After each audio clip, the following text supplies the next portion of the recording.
warahmatullahi wabarakatuh. Alhamdulillahirabbil alamin wa bihi nasta'inu ala umuri dunya waddin. Wassalatu wassalamu ala asyrofil anbiya wal mursalin wa ala alihi wa sahbihi ajma'in, amma ba'du. Yang kami hormati Bapak dosen Ridho Riyadi selaku dosen pengampu mata kuliah isu-isu kontemporer, dan yang kami hormati pula teman-teman mahasiswa yang sedang melaksanakan pembelajaran daring. Perkenalkan, di sini kami dari kelompok 3 akan mempresentasikan tentang tema pendidikan ilmu pengetahuan dalam perspektif Al-Quran. Langsung saja kami yang pertama dari poin A ya, yang akan dipaparkan oleh saya sendiri. Nama saya Muhammad Nafiul Umam, tentang pengertian ilmu pengetahuan dan ayat Al-Quran terkait dengan ilmu pengetahuan. Pengertian ilmu pengetahuan. Ilmu pengetahuan terdiri dari dua suku kata, yaitu ilmu dan pengetahuan.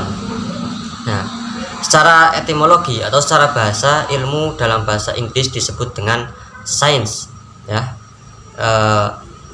Kemudian yang merupakan serapan dari bahasa Latin scientia, turunan dari kata scare dan mempunyai arti mengetahui, to know, yang berarti belajar atau to learn. Menurut KBBI, pengetahuan berarti segala sesuatu yang diketahui kepandaian atau segala sesuatu yang diketahui berkenaan dengan hal mata pelajaran ya. Ada beberapa menurut Pujawijana, pengetahuan adalah reaksi dari manusia atas rangsangannya oleh alam sekitar melalui persentuhan, melalui objek dengan indera, dan pengetahuan merupakan hasil yang terjadi setelah orang melakukan penginderaan. Kemudian ada sebuah objek tertentu. Sedangkan menurut Noto Atmojo, pengetahuan adalah merupakan hasil dari tahu dan ini setelah orang melakukan penginderaan terhadap objek tertentu. Jadi menurut Pujawijana, manusia mengetahui itu berdasarkan dengan inderanya dulu, lalu dia akan merasa mempunyai pengetahuan, dia akan tahu. Kemudian ada indera penciuman. Menurut Noto Atmojo, pengetahuan adalah merupakan hasil dari tahu dan ini setelah orang melakukan penginderaan dan raba. Sebagian besar pengetahuan manusia diperoleh melalui mata dan telinga. Mengapa? Karena menurut Noto Atmojo, karena dengan melalui penginderaan ini manusia akan tahu. Ketika dalam melalui dengan indera pendengar, lalu akan dirangsang oleh telinga, kemudian disalurkan melalui dengan dibuktikan dengan penginderaan. Nah, maka bisa disebut dengan menurut Noto Atmojo. Ilmu pengetahuan secara terminologi menurut Ansori, terdapat beberapa pendapat para ahli, diantaranya Ralph Ross dan Ernest van den Heek menulis sains, yang artinya ilmu adalah yang empiris, rasional, yang umum dan bertimbun, bersusun, dan keempat-empatnya serentak ya. Kemudian ada Carl Person merumuskan ilmu pengetahuan adalah lukisan atau keterangan yang lengkap dan konsisten tentang fakta pengalaman dengan istilah yang sederhana atau sesedikit mungkin. Nanti teman-teman mahasiswa bisa membaca sendiri pada makalah kelompok 3 ya. Langsung saja pada poin yang B, ada ayat Al-Quran tentang ilmu pengetahuan. Ilmu pengetahuan adalah merupakan salah satu isi pokok kandungan kitab suci Al-Quran. Bahkan kata ilmu itu sendiri disebut dalam Al-Quran sebanyak 105 kali, tetapi dengan kata jadiannya ia disebut lebih dari 744 kali, yang memang merupakan salah satu kebutuhan agama Islam. Betapa tidak setiap kali umat Islam ingin melaksanakan ibadah atau memerlukan penentuan waktu dan tempat yang tepat, umpamanya melaksanakan sholat, menentukan awal bulan Ramadan, melaksanakan haji, semuanya punya waktu-waktu tertentu. Kemudian ada surat dalam surat Ar-Rahman ayat 33 di bawah ini yang berbunyi A'udzubillahi minasyaitonirrajim. Bismillahirrahmanirrahim. Ya ma'syaral jinni wal ins. Ya ma'syaral jinni wal insi in istata'tum an tanfudu min aqtaris samawati wal ardi fanfudu la tanfuduna illa bisultan. Yang artinya, wahai golongan jin dan manusia, jika kamu sanggup menembus atau melintasi penjuru langit dan bumi, maka tembuslah. Kemudian ada surat dalam surat Ar-Rahman ayat 33 di bawah ini yang berbunyi A'udzubillahi minasyaitonirrajim. Bismillahirrahmanirrahim. Ya ma'syaral jinni wal ins. Ya ma'syaral jinni wal insi in istata'tum an tanfudu min aqtaris samawati wal ardi fanfudu la tanfuduna illa bisultan.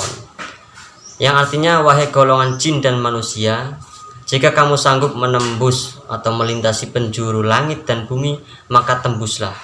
Kamu tidak akan mampu menembusnya kecuali dengan kekuatan dari Allah. Ayat di atas pada masa 14 abad yang silam telah memberikan isyarat secara ilmiah kepada manusia, kepada bangsa jin, bahwasanya mereka telah dipersilahkan oleh Allah untuk menjelajahi di luar angkasa, asalkan saja mereka punya kemampuan dan kekuatan untuk menembusnya. Artinya apa? Oleh setiap manusia itu disuruh oleh Allah untuk menembus luar angkasa dengan cara memperoleh kekuatan dan pengetahuannya, dengan menggali di dunia ini bagaimana caranya melintasi keluar angkasa. Buktinya banyak. Bahkan sekarang banyak satelit-satelit yang pergi ke luar angkasa. Bahkan ada seseorang yang bisa sampai ke bulan, ya. Kemudian dalam surat Al-Alaq juga dijelaskan ayat 1 sampai 5 yang berbunyi A'udzubillahi minasyaitonirrajim. Bismillahirrahmanirrahim. Iqra bismi rabbikal ladzi khalaq. Khalaqal insana min 'alaq. Iqra wa rabbukal akram alladzi 'allama bil qalam 'allamal insana ma lam ya'lam. Yang artinya, yang ayat pertama artinya Iqra, bacalah. Nah, Allah di sini memerintahkan setiap manusia itu diperintahkan untuk belajar, ya. Maka dari itu kita bisa mengambil dari ayat-ayat poin B, ayat terkait tentang ilmu pengetahuan di Al-Quran sudah banyak dijelaskan. Salah satunya tadi pada surat Ar-Rahman, surah Al-Alaq, manusia disuruh untuk belajar. Terima kasih dari saya. Sekian banyak pemaparan yang saya jelaskan. Untuk poin selanjutnya saya serahkan kepada teman sekelompok saya selanjutnya. Sekian, wassalamualaikum warahmatullahi wabarakatuh. Assalamualaikum warahmatullahi wabarakatuh. Perkenalkan, nama saya Fahri Aziz Baik Haki, NIM 21193321. Akan melanjutkan materi yang kedua, yaitu tantangan konsep ilmu pengetahuan dalam Islam. Menurut Abdul Malik Fajar menyatakan bahwa terdapat 3 tantangan berat yang sedang dihadapi saat ini. Pertama, bagaimana mempertahankan dari serangan krisis, dan apa yang kita capai jangan sampai hilang. Kedua, kita berada dalam suasana global di bidang pendidikan. Menurutnya, kompetisi adalah suatu skala regional, nasional, dan internasional. Ketiga, melakukan perubahan dan penyesuaian sistem pendidikan nasional yang mendukung proses pendidikan yang lebih demokratis, memperhatikan keberagaman kebutuhan atau keadaan daerah dan peserta didik, serta mendorong peningkatan partisipasi masyarakat. Di samping kendala di atas, terdapat sejumlah permasalahan yang harus dihadapi oleh guru pendidikan agama Islam. Di antaranya adalah pertama, pengelolaan pendidikan agama Islam di masa lampau yang memberikan penekanan yang mengabaikan dimensi-dimensi kepribadian pecah karena hanya berfokus pada kecerdasan intelektual daripada kecerdasan emosional. Kehidupan beragama secara fisik berkembang sangat menggembirakan di seluruh lapisan masyarakat. Namun di sisi lain dapat pula betapa banyaknya masyarakat itu yang bertentangan dengan ajaran agama yang dianutnya. Kedua, di masa lalu pendidikan bersifat sentralistik. Selain itu, tantangan yang dihadapi oleh guru era 5.0 ini adalah kurangnya tersedianya sumber daya manusia yang memadai dalam memiliki kompetensi dalam dunia pendidikan seperti guru, dosen maupun tenaga pendidikan lainnya. Karena pendidik zaman sekarang masih melek teknologi alias gaptek dalam menghadapi tantangan guru pendidikan Islam yang begitu kompleks dan menghadapi era 5.0 yang semakin didengungkan di negara jejang yang tentunya akan berdampak sekali.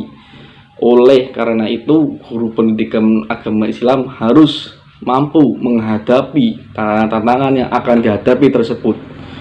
Selain itu, guru pendidikan Islam juga harus mempunyai kemampuan-kemampuan utama yang harus dimiliki untuk mengatasi persoalan tersebut.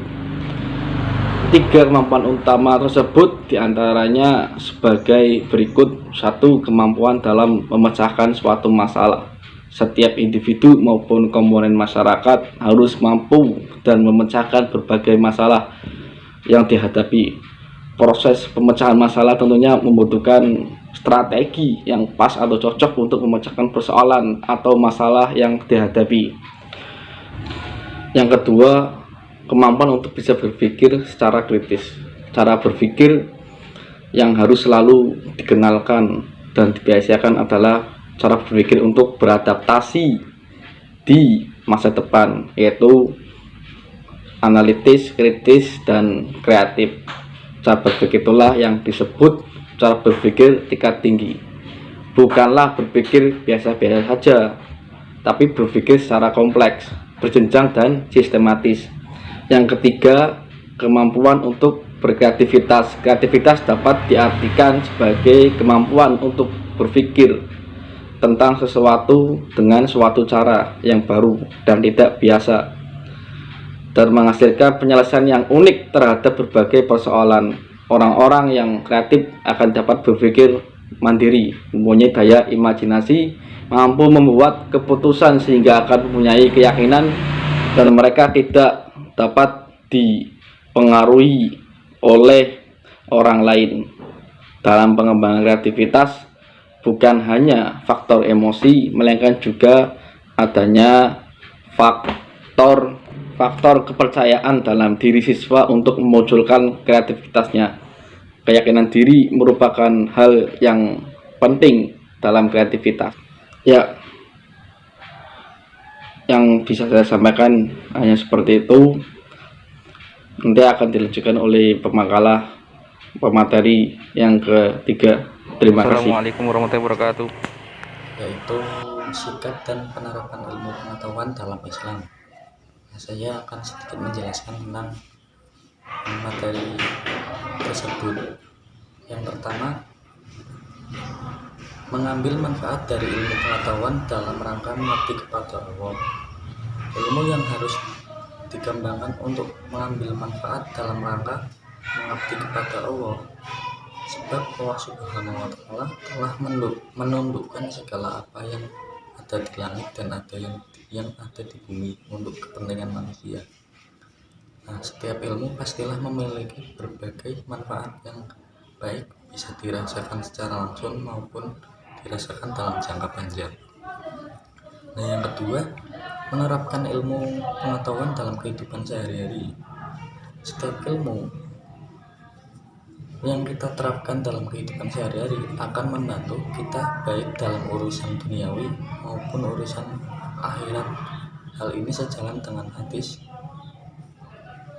barang siapa yang menginginkan soal-soal yang berhubungan dunia, wajiblah ia memiliki ilmunya.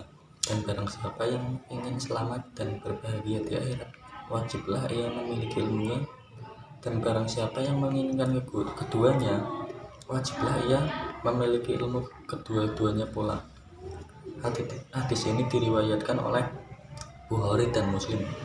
Dan yang ketiga, memberikan kebermanfaatan dari ilmu pengetahuan yang kita miliki.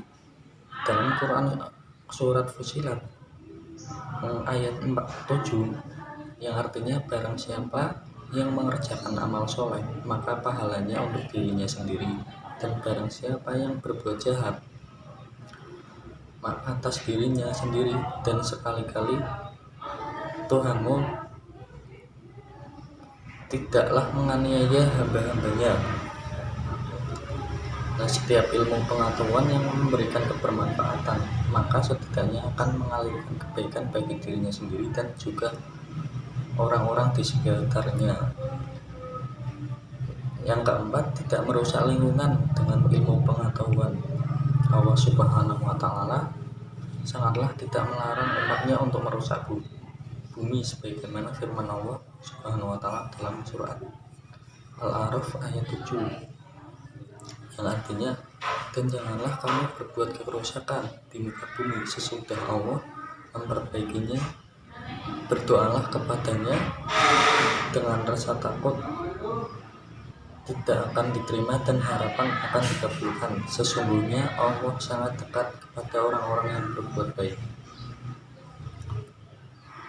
Yang kelima, menstandarisasi ilmu dengan Al-Quran dan hadis sebagai tolak ukur kebenaran ilmu.